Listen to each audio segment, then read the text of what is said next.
बस चालक को आया हार्ट अटैक। यात्रियों ने समय पर सीपीआर देकर चालक की बचाई जान। गढ़वा से रांची चलने वाली राजा साहब नामक बस के चालक वीरेंद्र पांडे को बस चलाते समय ही अचानक हार्ट अटैक आ गया। इस समय बस की स्पीड 80 किलोमीटर प्रति घंटे की बताई गई थी और बस तहले नदी के पुल को क्रॉस कर रही थी। पुल से नदी की गहराई 20-25 फीट की है।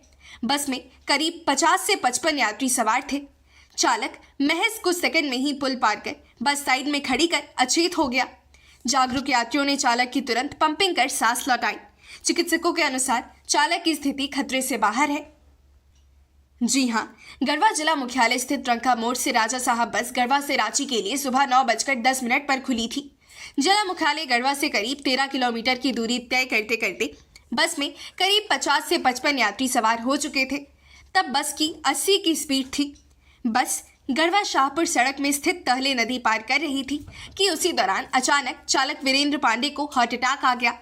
चालक 5-10 सेकंड के अंदर पुल पार कर सड़क किनारे बस साइड कर स्टीयरिंग पर ही अचेतावस्था में पड़ गया। बस के कैबिन में सवार गढ़वा प्रखंड के झूरा गांव निवासी नियमित यात्री मनीष तिवारी ने तत्काल गढ़वा के चिकित्सक डॉक्टर निशांत सिंह से बात की। डॉक्टर के निर्देशानुसार राजीव भारद्वाज, उपेंद्र सिंह कंडक्टर, संतोष कुमार नामक यात्रियों ने चालक को सीपीआर दिया और चेस्ट पर पंपिंग करने लगे। इस दौरान कुछ सेकंड के लिए चालक की धमनी और सांसें भी रुकी हुई थी, जो पंपिंग के कारण चालक की टूट रही सांसें वापस आ गई और वह अचेतावस्था से बाहर आ गया। इसी बीच यात्री मनीष तिवारी ने अपने भाई अमित तिवारी को कार लेकर मौके पर बुलाया, जहां से चालक को कार से तत्काल तेज गति से मेदिनी नगर स्थित नारायण सुपर स्पेशलिटी पहुंचाया गया। वहीं बस को दूसरे सहचालक ने चलाकर रांची पहुंचाया। नारायण सुपर स्पेशलिटी अस्पताल के चिकित्सक डॉक्टर सचिन ने कहा कि चालक को हार्ट अटैक आया था, मगर यात्रियों के समय पर पंपिंग करने से उसकी जान बच सकी है। वहीं गढ़वा के चिकित्सक डॉक्टर निशांत को यात्रियों ने वस्तु स्थिति से अवगत कराया तो उन्होंने भी हार्ट अटैक आने की ही संभावना जताई और पंपिंग करने की सलाह दी थी। जी, ये कल की घटना है। जब मैं अपने कॉलेज जाने के लिए निकला तो बस में सवार हुआ और अचानक ऐसी स्थिति आ गई कि बस तहले नदी पार कर रही थी और मैंने यह महसूस किया कि बस का ड्राइवर थोड़ा तिलमिला रहा है गाड़ी चलाने में, और कुछ ही क्षण के बाद देखा कि वो गाड़ी रोक करके और स्टीयरिंग पर गिर पड़ा। मैं आनंद फानंद में इस अप्रत्याशित घटना को देखकर तुरंत बाहर निकला और मैंने देखा कि ड्राइवर को मूर्छा आ गई है। उसके बाद मैंने तत्काल ड्राइवर को बाहर निकालते हुए और डॉक्टर से बात किया। डॉक्टर ने कहा कि हो सकता है कि हार्ट अटैक का मामला हो तो इन्हें सीपीआर देने की ज़रूरत है।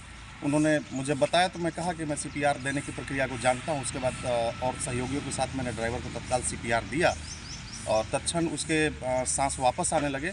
उसके बाद अपने अन्य सगे संबंधियों को मैंने बताया कि घटना हुई है, जो करीब में हैं वो आकर कृपया मदद करें। तो मेरे छोटे भाई ने तुरंत तत्काल कार लेकर पहुँच और उस ड्राइवर को परमेश्वरी अस्पताल के डॉक्टर निशांत से बात करते हुए और राहुल अग्रवाल के पास नारायणी हॉस्पिटल में ले जाकर के एडमिट कराया। तब तक ड्राइवर की जान बच चुकी थी और मुझे इस बात की प्रसन्नता है कि सिर्फ ड्राइवर की जान ही नहीं बची बल्कि बस में खचाखच भरे यात्रियों की भी जान बच गई। मैं ईश्वर को धन्यवाद करता हूं और इस घटना से मैं खुद बहुत सुकून महसूस कर रहा हूं कि मेरे प्रयास के कारण बहुत परिवार में खुशियाँ बरकरार रही। जिस समय बस पुल क्रॉस कर रही थी उसमें बस में कितने यात्री सवार थे और बस की क्या स्पीड रही होगी? 50 से 60 की संख्या में लगभग यात्री थे। मैं तो प्रथम सीट में ही बैठा हुआ था और बस की स्पीड 70 या 80 के आसपास रही होगी, जैसा लग रहा था। बस काफ़ी तीव्र स्थिति में थी, नज़र आ रही थी वहाँ पर। क्या नाम हुआ?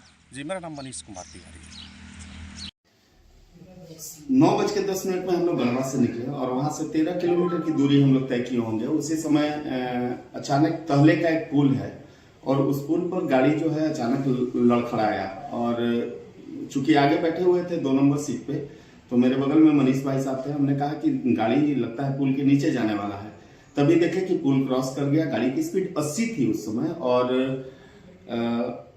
गाड़ी साइड में जाके पुल क्रॉस करके हुआ और देखे कि ड्राइवर जो है अपने स्टीयरिंग पे ही झूल गया है। तुरंत वहां से उनको उठाएं और सबसे पहले उनको सीपीआर देना शुरू किए। पहले हाथ से उनके चेस्ट को पूरी जोर जोर से हम लोगों ने दबाना शुरू किया और उसके बाद भी देखा कि उनका जीभ बाहर आया हुआ था। तो मुंह से जो है उनका सांस का पंपिंग, हम लोग छाती पर पंपिंग कर रहे थे और मुंह से सांस लगातार भरते जा रहे थे। करीब 1.5 मिनट के बाद अचानक उनका सांस जो है वापस आया और उसके बाद पंपिंग हम लोगों ने तब तक जारी रखा जब तक वो पूरी तरह से सचेत न हो जाए। और निजी वाहन मंगवाया गया, मनीष जी के भाई है वहाँ अमित जी, और वो अपने निजी वाहन में बिठाए और 18 मिनट तक लगातार हम लोगों ने पंपिंग किया। और यहाँ नारायण सुपर स्पेशलिस्ट हॉस्पिटल है मद्दीनगर में, यहाँ पर लाके हम लोगों ने उनको भर्ती किया। तो डॉक्टर सबसे पहला चीज यही बोले हम लोगों को कि शुरू का जो 1 मिनट होता है वही सबसे महत्वपूर्ण होता है। मैं इसमें कहीं कुछ नहीं कर पाऊंगा, जो किया आपने किया, जान उसी से मैं इनका बच गया था। अब इनका सिर्फ थोड़ा सा ट्रीटमेंट होगा तो जान बचाने वाले भी हम लोग नहीं है, जान भगवान बचाता है। और एक तरह से हम लोगों का जान ड्राइवर बचाया था, तो इतना तो फर्ज बनता था कि हम लोग उसका जान बचाएं। बस थोड़ा सा